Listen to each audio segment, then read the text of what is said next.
నమస్కారం మిత్రులారా, ఈరోజు మనం ఒక ఊహించని సంఘటన గురించి తెలుసుకోబోతూ ఉన్నాం. ఈ కథ మనసులను కదిలించేది, ఆలోచింపచేసేది. మనిషిలో మార్పు ఎప్పుడు ఎలా వస్తుందో చెప్పలేం. ఒకే ఒక్క రాత్రి, ఒకే ఒక్క సంఘటన జీవితాలను ఎలా మార్చేస్తుందో తెలిపే కథ ఇది. మనం రోజూ దొంగతనాలు, నేరాల గురించి వింటూ ఉంటాం. కానీ ఒక దొంగ ఒకరి ఇంట్లోకి వెళ్ళినప్పుడు అక్కడ ఊహించినది జరిగితే, ఆ ఇంట్లో ఒక వితంతువు ఉంటే ఆ రాత్రి వారి మధ్య ఏం జరిగి ఉంటుంది? ఈ ప్రశ్నలన్నిటికీ సమాధానం దొరకాలంటే ఈ కథను మీరు చివరి వరకు శ్రద్ధగా వినాల్సిందే. ఇది కేవలం కథ కాదు, మానవ సంబంధాలలోని లోతును, కరుణ యొక్క శక్తిని మనకు తెలియజేసే ఒక జీవిత పాఠం. ఒక దొంగ, ఒక వితంతువు, వారిద్దరి మధ్య జరిగిన ఆ రాత్రి సంభాషణ వారి జీవితాలను ఏ విధంగా మార్చేసింది? ఆ రాత్రి ఏం జరిగింది? ఆ దొంగ చివరికి ఏమయ్యాడు? ఆ వితంతువు అతనికి ఏం ఇచ్చింది, ఏం చెప్పింది? తెలుసుకోవాలనే ఆసక్తి మీకు ఉందా? అయితే ఈ కథలోకి వెళ్దాం పదండి. ఈ కథ చాలా ఆసక్తికరంగా ఉంటుంది కనుక ఫ్రెండ్స్, ఈ వీడియోని ఎక్కడా స్కిప్ చేయకుండా చూడండి. అలాగే మా వీడియో నచ్చితే లైక్ చేసి షేర్ చేయండి. అలాగే మా ఛానల్ని కూడా సబ్స్క్రైబ్ చేసుకుని మాకు సపోర్ట్ చేయండి. అలాగే జై శ్రీరామ్ అని కామెంట్ చేయండి. అనగనగా ఒక ప్రశాంతమైన పల్లెటూరు. ఆ ఊరి పేరు రామాపురం. ఆ ఊరి చివర పచ్చని చెట్ల మధ్య ఒక చిన్న పెంకుటిల్లు ఉంది. ఆ ఇంట్లో శారద అనే ఒక మహిళ నివసిస్తూ ఉండేది. ఆమె వయసు 47 ఉంటాయి. 15 ఏళ్ల క్రితం ఒక ప్రమాదంలో భర్తను కోల్పోయింది.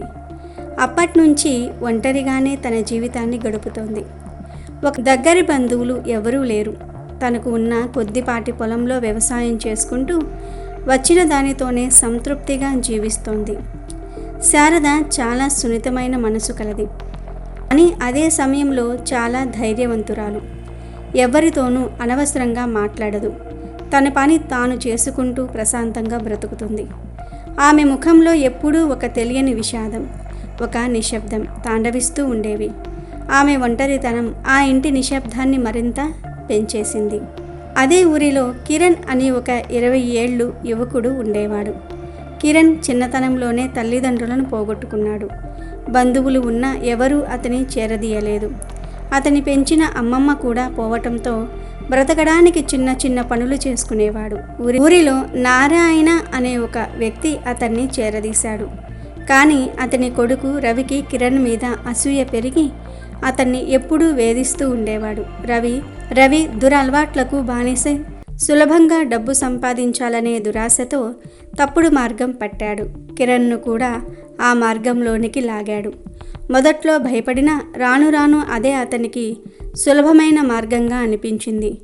అతని మనసులో మంచివాడు ఉన్న పేదరికం, ఒంటరితనం అతన్ని ఒక దొంగగా మార్చేశాయి. ఒక చీకటి అమావాస్య రాత్రి ఊరంతా గాఢ నిద్రలో మునిగిపోయింది. ఆకాశంలో చంద్రుడు లేడు. నక్షత్రాలు కూడా మబ్బుల చాటున దాక్కున్నాయి. ఆ నిశ్శబ్దంలో కిరణ్ అడుగులు మెల్లగా శారద ఇంటి వైపు సాగాయి. రవి బలవంతం మీద కిరణ్ ఈ దొంగతనానికి వచ్చాడు. రవి ముందే ఈ ఇంటిని గుర్తించి కిరణ్ను పంపించాడు. ఆ ఇల్లు ఒంటరిగా ప్రశాంతంగా ఉండటంతో అక్కడ దొంగతనం చేయటం సులభమని అతను భావించాడు. ఎవరూ చూడకుండా జాగ్రత్తగా ఇంటి వెనుక వైపుకు చేరుకున్నాడు. అక్కడ ఉన్న ఒక చిన్న కిటికీ ఊచలు పాతవి కావటంతో వాటిని సులభంగా వంచి లోపలికి దూరాడు. ఇంట్లోకి అడుగు పెట్టగానే అతనికి ఒక పాత వాసన తగిలింది. తన జేబులో నుంచి సెల్ ఫోన్ తీసి దాని టార్చర్ లైట్ ఆన్ చేసి చుట్టూ చూశాడు.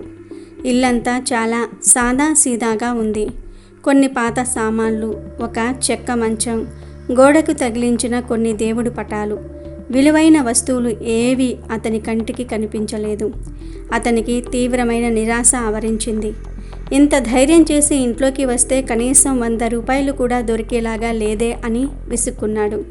కనీసం వంటింట్లో ఏమైనా దాచిపెట్టారేమోనని అటువైపుగా నడిచాడు.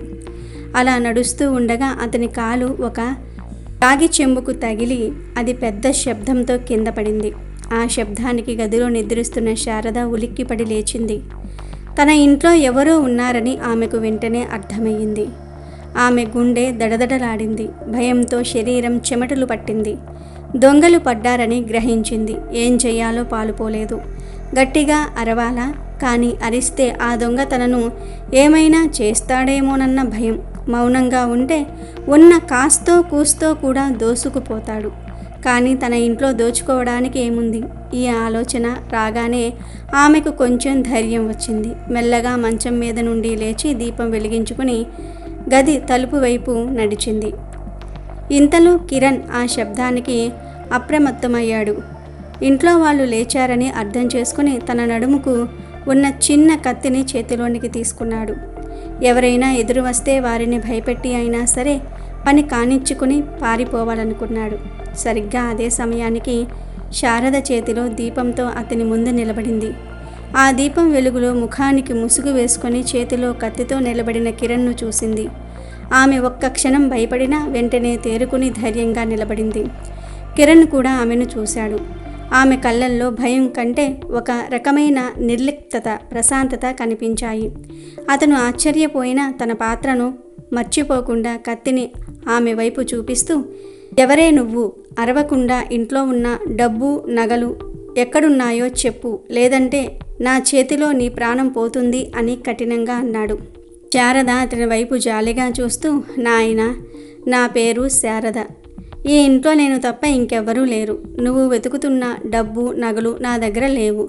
నేను ఒక పేదదాన్ని. పొలం పనులతోనే నా జీవితం గడుస్తుంది అని చాలా ప్రశాంతంగా చెప్పింది. ఆమె గొంతులో ఎలాంటి వణుకు లేదు. ఆమె సమాధానానికి కిరణ్ ఆశ్చర్యపోయాడు. అబద్ధాలు చెప్పకు, ప్రతి ఇంట్లోనూ ఏదో ఒకటి ఉంటుంది. మర్యాదగా చెప్పకపోతే నీకే మంచిది కాదు అని మళ్ళీ గద్దించాడు. శారద ఒక చిన్న నిట్టూర్పు విడిచి, నిజం చెప్పాలంటే ఈ ఇంట్లో విలువైనది ఏదైనా ఉందంటే అది నా ప్రాణం మాత్రమే. అది కూడా నీకు కావాలంటే తీసుకో. కానీ నీ ముఖం చూస్తూ ఉంటే చాలా ఆకలితో, అలసటతో ఉన్నట్టున్నావు. ముందు కాస్త సేద తీరు, మంచినీళ్ళు త్రాగి కాసేపు కూర్చో. ఇంట్లో రాత్రి వండిన అన్నం ఉంది, పెడతాను అంది. ఆ మాటలు విన్న కిరణ్ ఒక విద్యుత్ షాక్ తగిలినట్టు అయ్యాడు. తన జీవితంలో ఇలాంటి అనుభవం ఎప్పుడూ ఎదురవ్వలేదు. తను ఒక దొంగ. ఆమెను బెదిరించడానికి వచ్చాడు. కానీ ఆమె అతన్ని చూసి జాలిపడి అన్నం పెడతానంటోంది.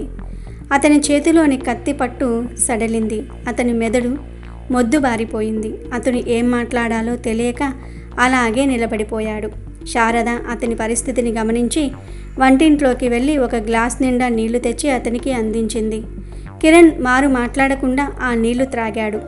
తర్వాత శారద ఒక విస్తరిలో అన్నం, కొంచెం ఊరగాయ వేసి అతని ముందు పెట్టింది. ముందు ఇది తిను నాయనా, ఆకలితో ఉన్నప్పుడు ఏ ఆలోచన సరిగ్గా రాదు అంది. కిరణ్కు కళ్ళల్లో నీళ్లు తిరిగాయి.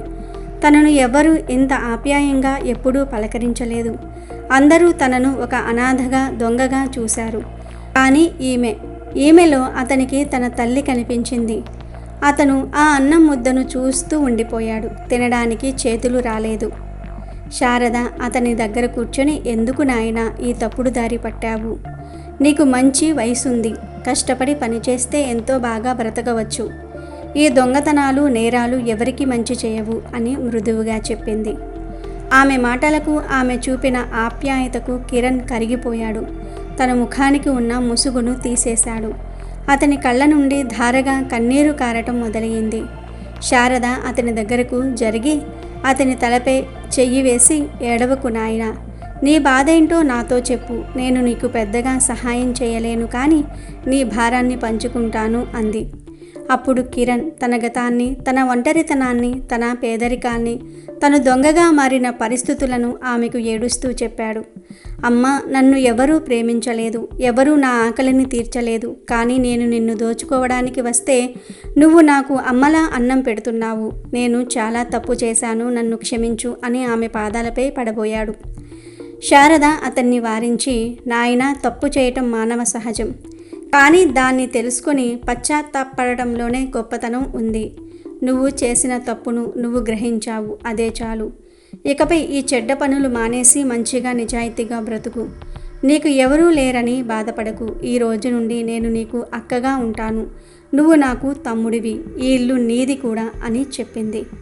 ఆ మాటలు కిరణ్కు కొత్త జీవితాన్ని ఇచ్చాయి. తన జీవితంలో మొదటిసారి ఒక తోడు దొరికింది, ఒక ఆసరా లభించింది. ఆ రాత్రి అతను దొంగగా ఆ ఇంట్లో ప్రవేశించిన తెల్లవారేసరికి ఆ ఇంటికి ఒక తమ్ముడిగా మారాడు. ఆ రోజు అతను తన చేతిలోని కత్తిని విసిరి పారేసి తన తప్పుడు ఆలోచనలకు, పాత జీవితానికి స్వస్తి చెప్పాడు. ఆ ఇంట్లో దొంగతనం చేయాలనే తలంపు తనలో కలిగినందుకు చాలా బాధపడ్డాడు, సిగ్గుపడ్డాడు. ఆ రోజు నుండి కిరణ్ శారదతోనే ఉండిపోయాడు. ఆమెకు పొలం పనులలో సహాయం చేస్తూ ఒక మంచి తమ్ముడిగా ఆమెకు తోడుగా నిలిచాడు. శారద కూడా అతన్ని తన సొంత తమ్ముడిలా చూసుకుంది. వారిద్దరి మధ్య ఒక పవిత్రమైన అక్కా తమ్ముళ్ల బంధం ఏర్పడింది. కిరణ్ కష్టపడి పనిచేయటంతో ఆ పొలంలో బంగారం పండింది. వారి ఆర్థిక పరిస్థితి మెరుగుపడింది. శారద ముఖంలో కూడా చాలా రోజుల తర్వాత సంతోషం కనిపించింది. కిరణ్లోని మార్పును చూసి ఊరి ప్రజలు కూడా అతన్ని ఆదరించారు. ఒకప్పుడు దొంగగా తిరిగిన కిరణ్ ఇప్పుడు అందరికీ ఇష్టమైన, గౌరవమైన యువకుడిగా మారాడు. శారద, కిరణ్ పెళ్లి చేసుకోలేదు. వారు ఎప్పటికీ ఒకరికొకరు తోడుగా, నీడగా, పవిత్రమైన అక్కా తమ్ముళ్ళుగా మిగిలిపోయారు. చూశారు కదా మిత్రులారా, ఒక చిన్న కరుణ, ఒక ఆప్యాయతతో కూడిన మాట ఒక మనిషి జీవితాన్ని ఎలా మార్చగలదో. ఒక తప్పుడు మార్గంలో వెళ్తున్న వ్యక్తికి సరైన దారి చూపగలిగితే అతని జీవితం ఎంత అద్భుతంగా మారుతుందో ఈ కథ మనకు తెలియజేస్తుంది. మన చుట్టూ ఉన్న వారిని ద్వేషంతో కాకుండా ప్రేమతో చూద్దాం. వారికి మన వంతు సహాయం చేద్దాం. ఈ కథ మీకు నచ్చిందని, మిమ్మల్ని ఆలోచింపజేసిందని నేను ఆశిస్తూ ఉన్నాను. ఇలాంటి మంచి కథల కోసం మా ఛానల్ని అనుసరించండి. ధన్యవాదాలు.